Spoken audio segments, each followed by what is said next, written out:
పాకిస్తాన్ సరిహద్దులో జోరాండ్ రేఖ అని ఉంటుంది. అంటే జోరాండ్ అనేటటువంటోడు బ్రిటిషోడు అప్పట్లో ఆఫ్ఘనిస్తాన్‌కిను, పాకిస్తాన్‌కి మధ్యన సరిహద్దులు గీశాడు. వాస్తవంగా అప్పుడు పాకిస్తాన్‌గా లేదు, భారతదేశంగా ఉంది. భారతదేశానికిను, ఆఫ్ఘనిస్తాన్‌కి మధ్య సరిహద్దు గీశాడు. అందుకని వాడిని జోరాండ్ రేఖ అంటారు. వాడు కావాలని అప్పుడే చిచ్చు పెట్టే ప్రయత్నం చేశాడు. అందులో భాగంగా పఖ్తూన్లు, పఠాన్లు అనేటటువంటోళ్ళు ఆఫ్ఘనిస్తాన్ ఆస్తి. ఆ భాష మాట్లాడేవాళ్ళు, ఆ జాతి అంతా ఒకటి. దాంట్లో కొంతమందిని డివైడ్ చేసి పడేసి ఖైబర్ పఖ్తూన్‌ఖ్వా ప్రాంతాన్ని యువతల ఉంచాడు పాకిస్తాన్‌లో. అది సెపరేట్ దేశంగానే ఉంచుకొచ్చాడు.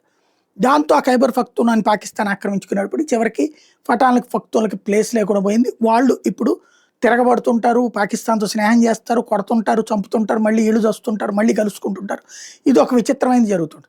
ఇప్పుడు ఆఫ్ఘనిస్తాన్‌కి, పాకిస్తాన్‌కి మధ్యన గొడవల నేపథ్యంలో కీలకమైనటువంటి అడుగులు పడుతున్నాయి. అందులో భాగంగా తాజాగా ఏదైతే కునార్ ప్రాంతాన్ని స్వాధీనం చేసుకున్నారో, పక్లా ప్రాంతాన్ని స్వాధీనం చేసుకున్నారు, జలాలాబాద్ ప్రాంతాన్ని స్వాధీనం చేసుకున్నారు. జోరాండ్ రేఖ దగ్గరలో ఉన్నటువంటి పాకిస్తాన్‌కి సంబంధించినటువంటి సైనిక స్థావరాలతో పాటుగా పాకిస్తాన్‌కి సంబంధించినటువంటి ప్రదేశాలన్నిటిని కూడా సీజ్ చేస్తుంది. డ్యూరాండ్ లైన్ మొత్తాన్ని తన అదుపులో పెట్టుకుంటోంది పాకిస్తాన్.